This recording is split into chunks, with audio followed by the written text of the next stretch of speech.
नमस्कार साथियों, मैं अनुष्का एक बार फिर से आप सभी का बहुत बहुत स्वागत और अभिनंदन करते हैं आपके अपने YouTube चैनल साहित्य सहपाठी में। तो साथियों, आशा करते हैं आप लोग अच्छे होंगे और तैयारी में लगे होंगे। तो आज मैं लेकर आई हूँ UGC नेट के यूनिट 7 में लगी कहानी दुलाए वाली, जो राजेंद्र बाला घोष यानी जो बंग महिला के नाम से लिखती थी राजेंद्र बाला घोष जी की है। मेरे इनका जीवन परिचय चंद्रदेव से मेरी बातें मैं बता चुके थे कि जो है ये एक बंगाली परिवार से बिलोंग करती थी और इनके जो पूर्वज थे वो बंगाल से आकर के कहाँ वाराणसी में रहते थे। ये जो है हिंदी में बंग महिला के नाम से लिखती थी और बंगाली भाषा में जो बंगाली में जब लिखती थी तो प्रवासिनी नाम से लिखती थी। इनके जो बचपन का नाम था वो रानी और चारुबाला था।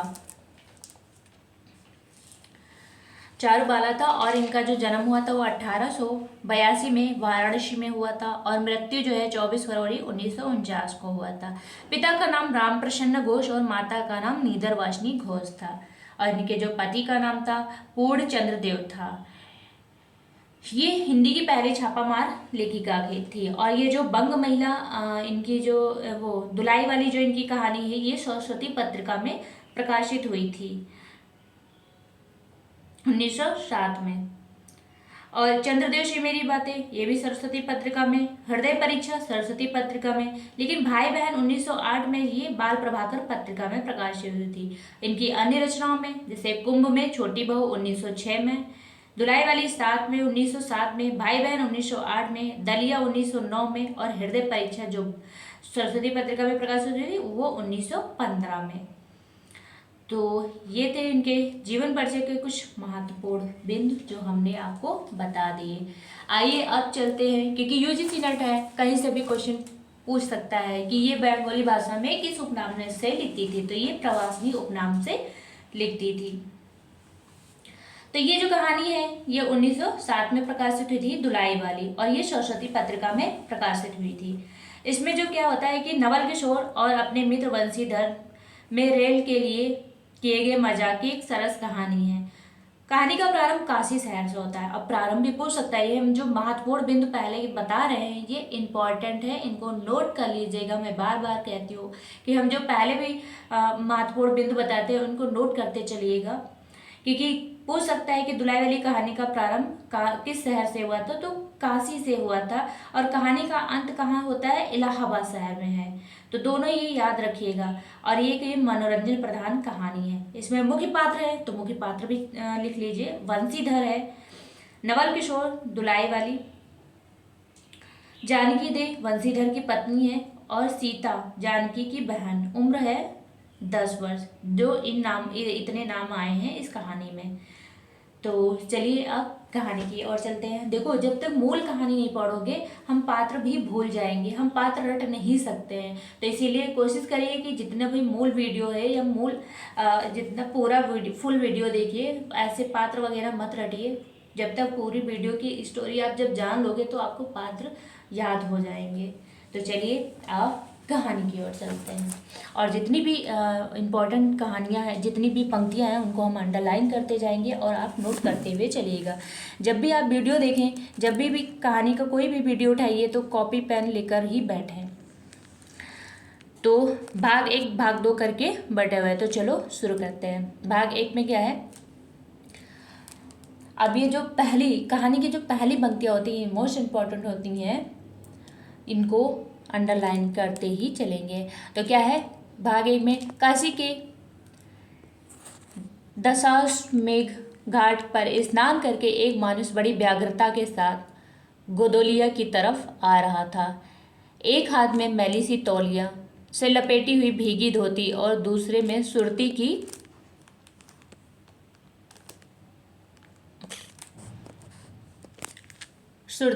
गोलियों की कई डिब्बियां और सुंगनी की एक पुड़िया थी। यहाँ तक अंडरलाइन कर लीजिएगा। उस समय दिन के 11 बज रहे थे। कितने बज रहे थे? जब स्नान करके लौट रहे थे तो 11 बज रहे थे। गोदोलिया की बाईं तरफ एक जो गली है उसके भीतर एक और गली है। गली में थोड़ी दूर पर एक टूटे मकान से पुराने मकान में वह जा घुसा। मकान के पहले खंड में बहुत अंधेरा था, पर ऊपर की जगह मानुष के वासोपयोगी थी। नवागत मानुष धड़धड़ाता हुआ ऊपर चढ़ गया। वहां एक कोठरी में हाथ की चीजें रख दी और सीता सीता कहकर पुकारने लगा। तो ये नाम भी याद रखिएगा। और ये सीता कौन थी? ये जानकी की बहन थी, छोटी बहन, जिसकी उम्र 10 वर्ष थी। उम्र भी पूछ सकता है। पुकारने लगा।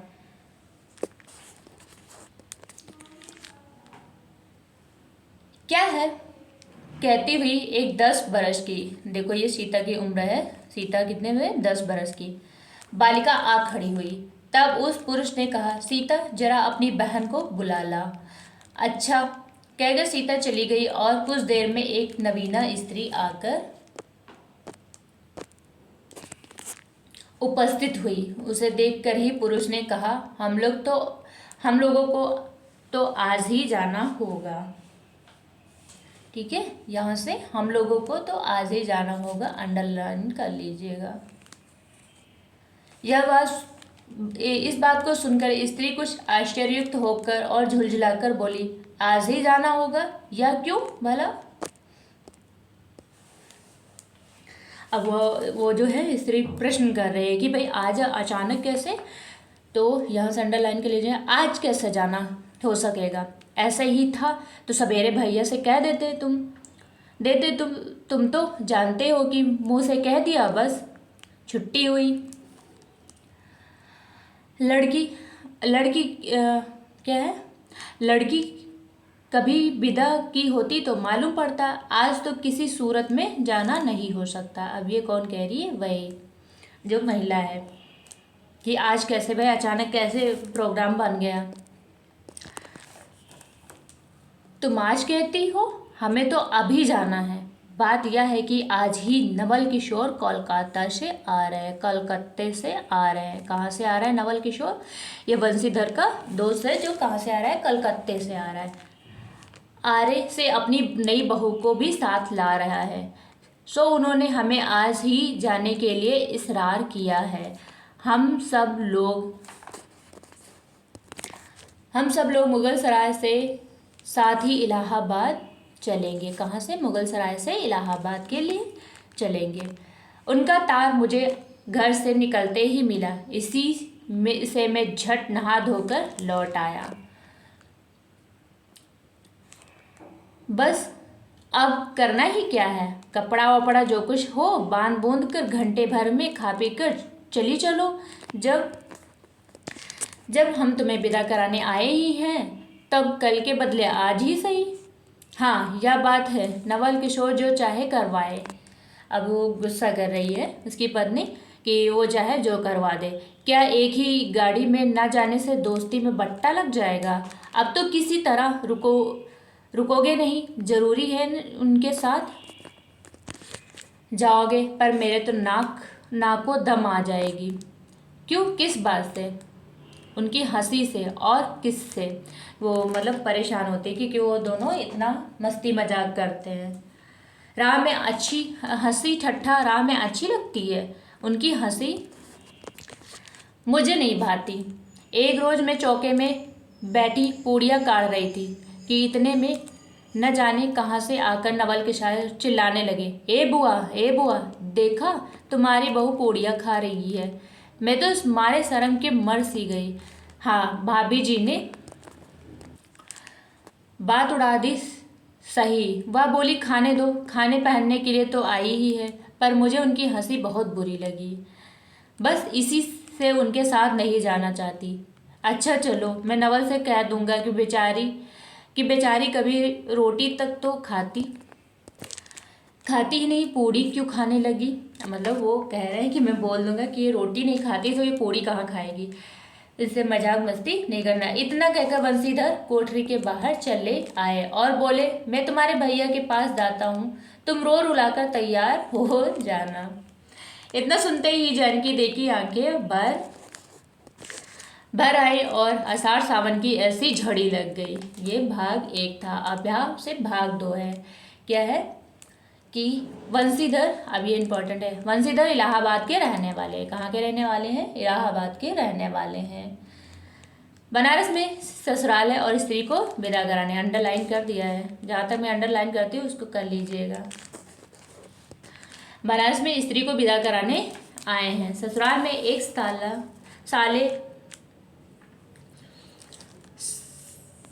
साले और साली और सास के सिवा और कोई नहीं है। नवल किशोर इनके दूर के नाते में ममेरे भाई हैं, पर दोनों में नाते से मित्रता का ख्याल अधिक है। दोनों में अधिक गहरी मित्रता है। दोनों एक जान दो कालिब है। ठीक है, यहाँ तक अंडरलाइन कर लीजिएगा। उसी दिन वंशीधर का जाना स्थिर हो गया। क्या उन्होंने डिसाइड कर लिया मुझे जाना है, स्थिर हो गया। सीता बहन के साथ संग जाने के लिए रोने लगी। क्या छोटी बहन जो है वो भी कह रही कि मैं भी दीदी के साथ जाऊंगी। माँ रोती धोती लड़की को विदा की सामग्री इकट्ठा करने लगी। जानकी देव भी रोती तैयार होने लगी।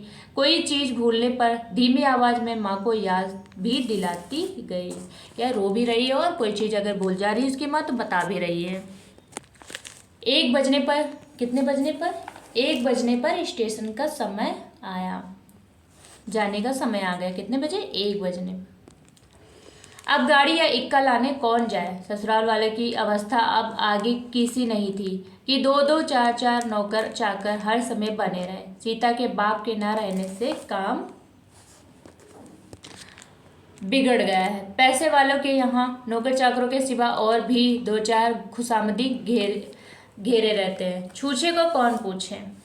क्या है कि छूछे को कौन पूछे? ये भी पंक्ति याद रखिएगा, किस में कही गई है। एक कहारिन है सो भी इस समय कहीं गई है। साले राम की तबीयत अच्छी नहीं है, वह हर घड़ी बिछोने से बातें करते हैं। इस पर भी आप कहने लगे मैं ही धीरे धीरे जाकर कोई सवारी ले आता हूँ, नज़दीक तो है। वंशीधर बोले नहीं नहीं, तुम क्यों तकलीफ करोगे, मैं ही जाता हूँ। जाते जाते वंशीधर विचारने लगे कि इक्की की सवारी तो भले घर की स्त्रियों के लिए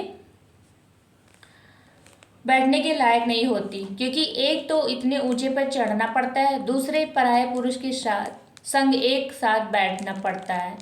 तो मैं एक पालकी गाड़ी ही कर लूँ, उसमें सब तरह का आराम रहता है। पर जब गाड़ी वालों ने 1.5 रुपया किराया मांगा तब वंशीधर ने मन में कहा चलो इक्का ही सही, पहुँचने से काम। कुछ नवल किशोर तो यहाँ साथ ही नहीं इलाहाबाद में देखा जाएगा। कह रहा है नवल किशोर तो यहाँ है नहीं, इलाहाबाद में देखा जाएगा कि क्या सवारी करना है, कि पालकी करना है, कि इक्का करना है। अब ये भी पूछ सकता है कि गाड़ी वाले ने कितना रुपया बताया था, तो 1.5 रुपया बताया था, ये याद रखिएगा।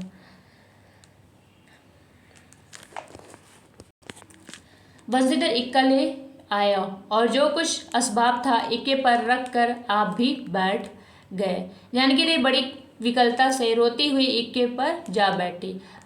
पर इस अस्थिर संसार में स्थिरता कहाँ है, जहाँ कुछ भी स्थिर नहीं। इक्का जैसे जैसे आगे बढ़ता गया वैसे जानकी की रुलाई भी कम होती गई। मतलब जैसे अपने घर से दूर जब पहुंच गई तो वो भी क्या हो गई, चुप हो गई। सिक्रोल के स्टेशन, अब कौन सा स्टेशन ये है? सिक्रोल के स्टेशन के पास पहुंचते जानकी अपनी आंखें अच्छी तरह पोंछ चुकी थी। एक सिक्रोल स्टेशन पड़ा, वहां तक वो एकदम शांत हो गई थी। दोनों चुपचाप चले जा रहे थे कि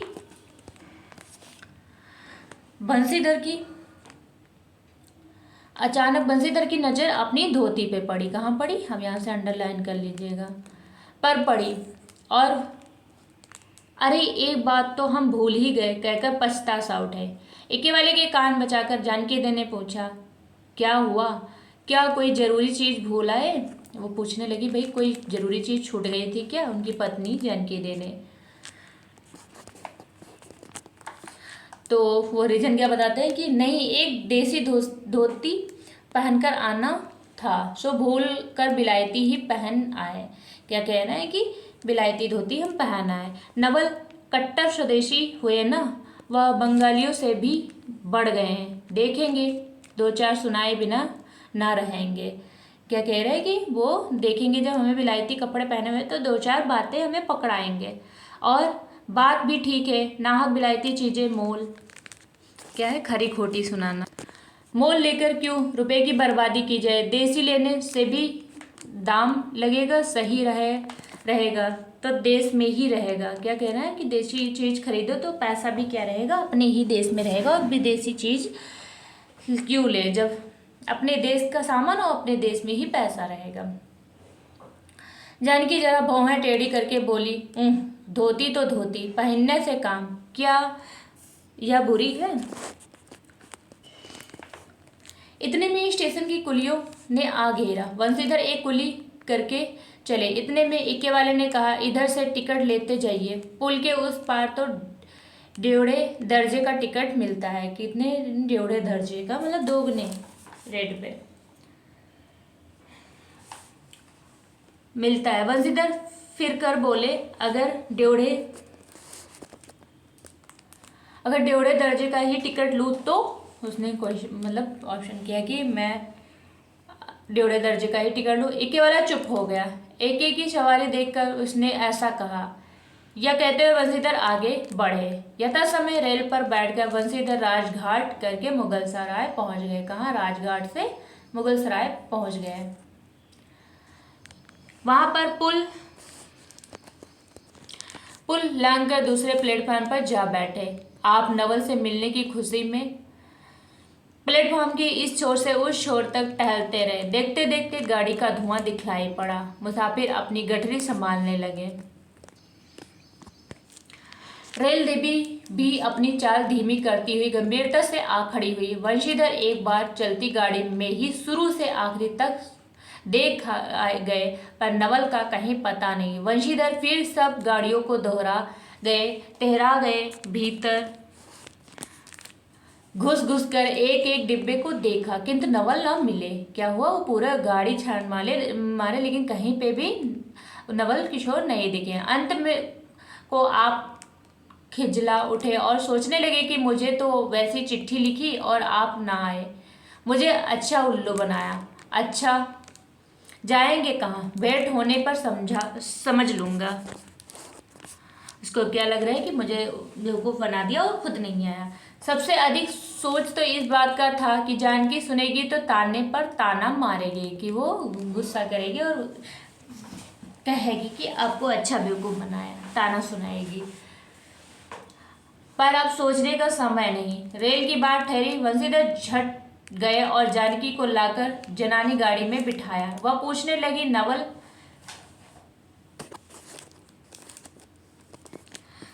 लगी, नवल की बहू कहाँ है।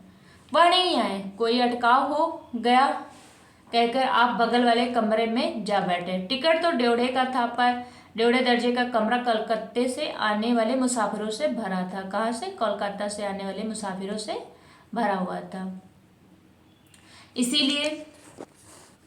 इसीलिए तीसरे ही दर्जे में बैठना पड़ा। जिस गाड़ी में वंशीधर बैठे थे उसके सब कमरों में मिलाकर कुल 10 ही 12 स्त्री पुरुष थे। कितने थे, 10-12 स्त्री पुरुष थे।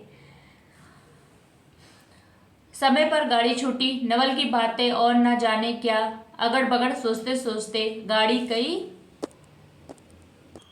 स्टेशन पार करके मिर्जापुर पहुंच गई। कहाँ पहुंच गई गाड़ी, मिर्जापुर आ गई। बाग 3 में गया। मिर्जापुर में पेटराम की शिकायत शुरू हुई। क्या हुआ, उसको भूख लगी। उसने सुझाया कि अभी इलाहाबाद पहुंचने में अभी देरी है, चलने के झंझट में अच्छी तरह उसकी पूजा किए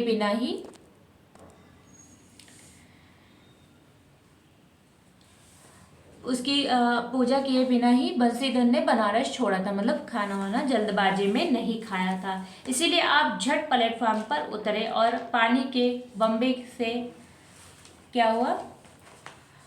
बम्बे से हाथ मुंह धोकर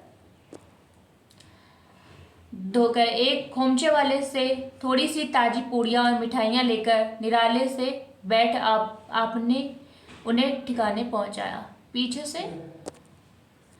पीछे से जानकी की सुधाई। सोचा कि पहले पूछ ले, तब कुछ मोल लेंगे, क्योंकि स्त्रियां नटखट होती हैं। वह रेल पर खाना नहीं पसंद करती। पूछने पर वही बात हुई। तब बंसीधर लौटकर अपने कमरे में आ बैठे। यदि वह चाहते तो इस समय वे ड्योढ़े में बैठ जाते, क्योंकि अब भीड़ कम हो गई थी। पर उन्होंने कहा, थोड़ी देर के लिए कौन बखेड़ा करे। बंसीधर अपने कमरे में बैठा तो एक मुसाफिर अधिक दीख पड़े। आगे वाले में से एक भी उतर गया था। जो लोग थे सब तीसरे ही दर्जे के योग्य ही जान पड़ते थे। अधिक सभ्य कोई थे तो बंसीधर ही थे। उनके कमरे में पास वाली जगह में एक भले घर की स्त्री बैठी थी। वह बेचारी सिर से पैर तक ओढ़े, सिर झुकाए और एक हाथ लंबा घूंघट काढ़े कपड़े की गठरी से बनी बैठी थी। कौन? एक बगल में ही कोई एक औरत बैठी थी। वो क्या पूरा सिर से पैर तक घूंघट बनाए हुए बैठी, कपड़े की गठरी की भांति बैठी हुई थी। मतलब ना हिल रही थी ना डुल रही थी। बंसीधर ने सोचा कि उसके संग वाले भद्र पुरुष के आने पर उनके साथ बातचीत करके समय बिताएंगे। एक दो करके तीसरी घंटी बजी।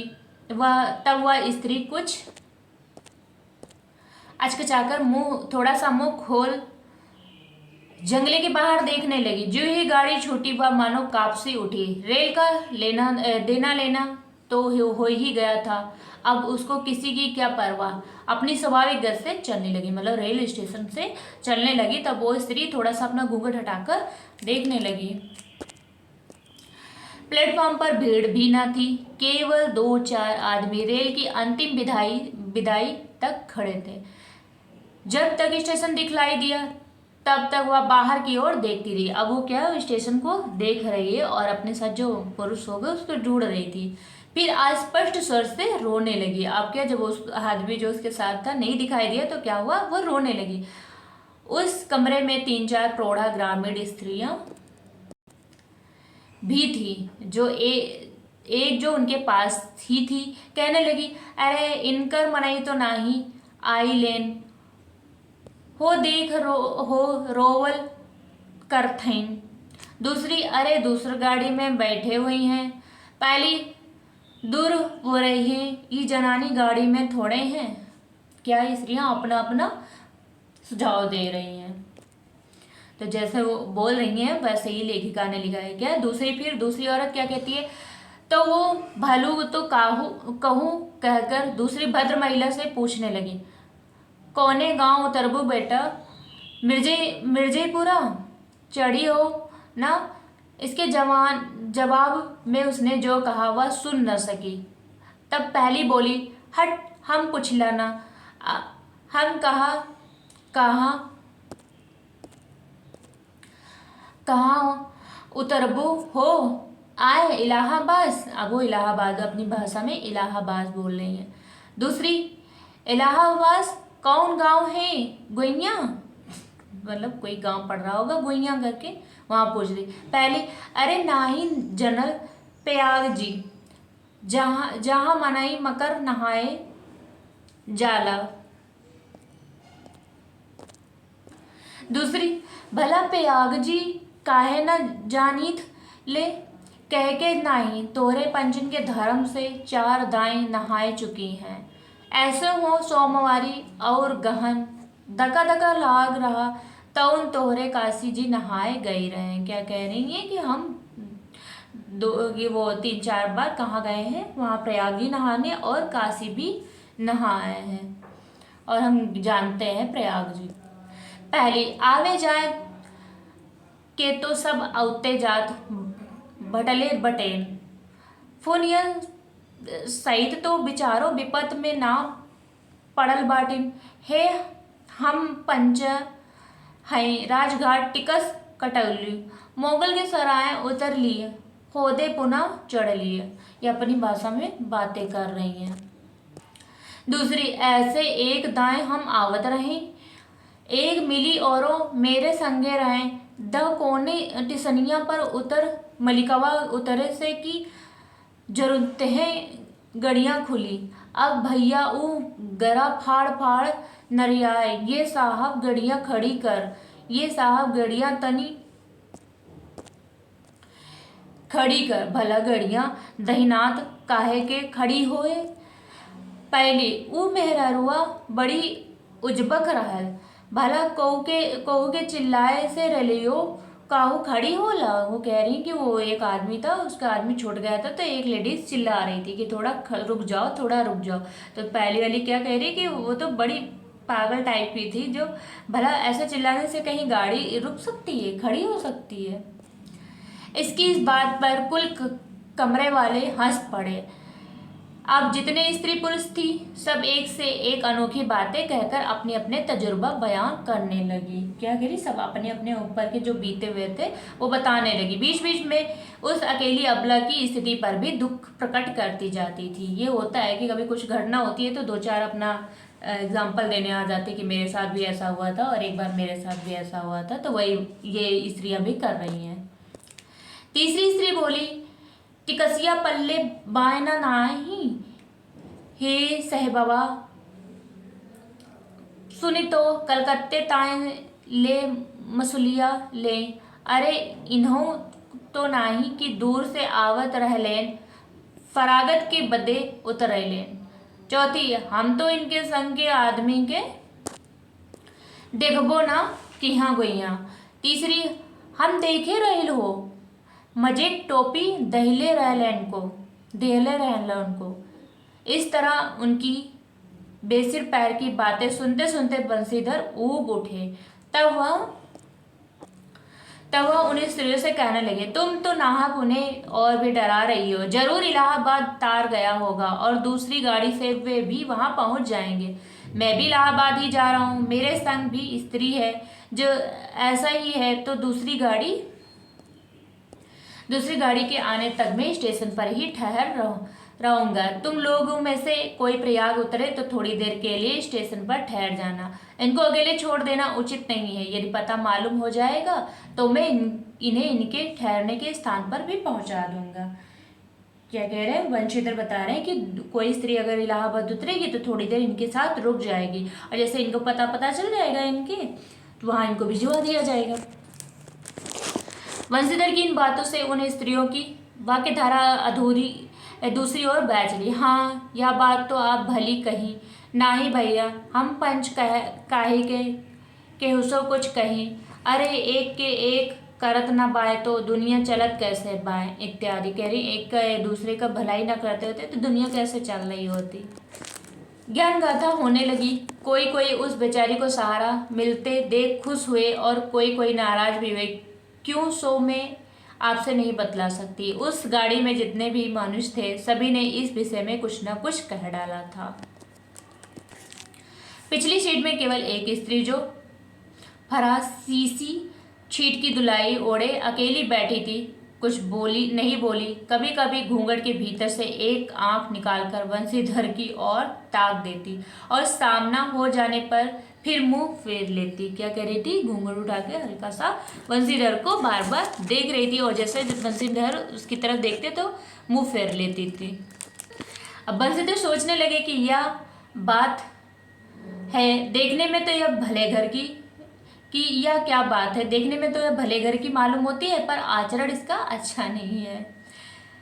अब ऐसे आपको कभी कोई देखने लगे ना तो आपको भी कुछ शंका होगी। गाड़ी इलाहाबाद के पास पहुंचने को हुई।